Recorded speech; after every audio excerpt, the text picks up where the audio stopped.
Fade Bank Financial Services IPO मिलन category का IPO है, कल के दिन खुल रहा है। आज के दिन एक आईपीओ खुल गया है मिलन कैटेगरी में, नाम आपको पता होगा, और 4 आईपीओ कल के दिन खुल रहे हैं। सबका रिव्यू वीडियो डल चुका है, ये आखिरी वीडियो होने वाला है। कंप्लीट रिव्यू करेंगे, करंट जीएमपी बताएंगे, लिस्टिंग प्रॉफिट होगा या लॉस होगा, पी क्या चल रहा है और कैसा है फाइनेंशियल, सब कुछ बताएंगे। चलो वीडियो को स्टार्ट करते हैं। नाम से काफी ज्यादा क्लियर है, बैंकिंग सर्विसेज कंपनी प्रोवाइड करती है। Gold loan, home loans, loan against property and business loan services company provide कर रही है।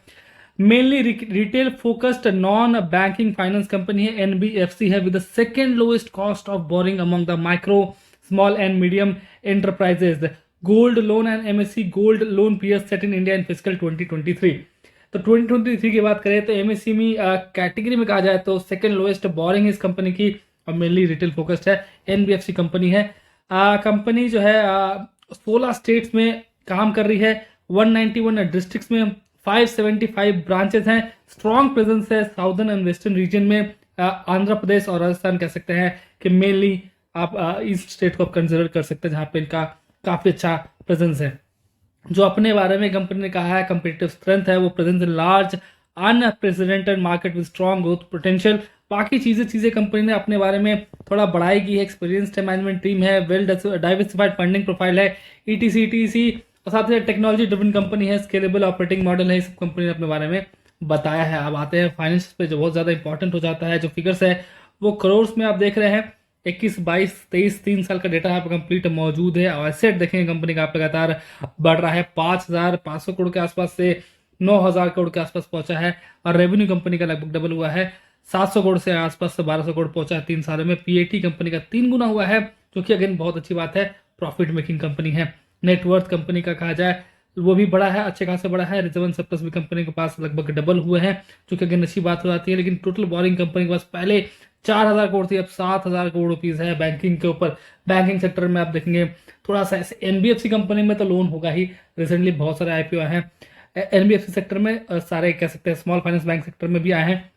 वहां पे आप देख पाएंगे कि लोन काफी ज्यादा कंपनी के ऊपर होता है, डेब्ट थोड़ा होता है ज्यादा, इसलिए थोड़ा सा रिस्की हो जाता है ये मामला। अब क्यों लेकर आ रही है अपना आईपीओ, मीटिंग ऑफर एक्सपेंसेस, जो आईपीओ लाएगी उसका पैसा चाहिए। Tier 1 capital base to meet the company future capital requirement arising from growth of the business and assets. Company को ऑगमेंट करना है। साथ ही साथ अब आते हैं डिटेल्स के ऊपर, जहां पे आप देख पाएंगे 22 तारीख यानी कल के दिन आईपीओ खुलेगा, 24 नवंबर को आईपीओ क्लोज होगा। 133 से 140 रुपए रखा गया price band, 140 rupees cut off price है। 107 शेयर्स आपको मिलने वाले हैं एक लॉट में। 1,000 करोड़ के ऊपर का आईपीओ होने वाला है, बड़े साइज का आईपीओ है, ऑलमोस्ट 1092 करोड़ का आईपीओ होगा। 677 में 600 एंड 0.77 करोड़ का ये होने वाला फ्रेश इशू, और 492.26 करोड़ का होने वाला है ओएफएस। ये कंपनी के प्रोमोटर के पास जाएगा और ये जाएगा कंपनी के पास। अब आते हैं यहाँ पे रिजर्वेशन की, बहुत ही नॉर्मल रिजर्वेशन है। एचएनआई 15%, 35% रिटेल और 50% की वीकली यहाँ पर रखा गया है। पोर्शन रिटेल कैटेगरी में अच्छा खासा पोर्शन रखा गया है। अब बात करते हैं डेट्स की। देखिए अलॉटमेंट स्टेटस 30 नवंबर को आएगा। थोड़ा अलॉटमेंट स्टेटस आगे पीछे हो रहे हैं, तो उस पर थोड़ा रखिएगा। देखिए हो सकता है 29 को ही आ जाए, मोस्ट प्रोबेबली 29 को आ जाएगा। तो सबके एक साथ ही आने वाले हैं, आगे पीछे आएगा। तो देखिए 29 को आसपास आ जाएगा, क्योंकि पहले ही आ जा रहा है अलॉटमेंट स्टेटस। और लिस्टिंग भी कभी कभी केस में देखा जा रहा है पहले ही हो जा रही है। यहाँ पे डेट तो 5 दिसंबर है, क्या पता पहले भी लिस्ट हो जाए, तो आपको नोटिफिकेशन मिल जाएगा। उसका रिगार्डिंग 140 रुपये है। कट ऑफ प्राइस 107 शेयर आपको मिलने वाले हैं, और 14,980 रुपये से होगा। एक लॉट में बिट करने के लिए रिटेल कैटेगरी में small HNI category 14 lot 1498 shares 2,09,720 रुपये से होगा बिट करने के लिए। Bit HNI category 67 lot 7169 shares 10,03,660 रुपये यहाँ पे चाहिए बिट करने के लिए। होल्डिंग कंपनी के प्रोमोटर के पास कम है, 72.68 है, घट के 62.40 हो जाएगी आफ्टर आईपीओ। रेस्टार है लिंकिंग टाइम इसका, जहां पे अलॉटमेंट देखने को मिलेगा। जितने भी आईपीओ आए हैं सबका ही यहीं पे आ रहा है, सारे के सारे बड़े आईपीओ यहीं पे लेकर आते हैं, यहीं पे आएगा अलॉटमेंट स्टेटस है। जीएमपी 8 रुपए का जीएमपी घटा है, 5 रुपए तक का जीएमपी बचा है। 140 रुपए कट ऑफ प्राइस है। 145 पे लिस्ट होगा, 148 पे लिस्ट हो सकता था, अभी शो कर रहा है 145 के आसपास लिस्ट होगा।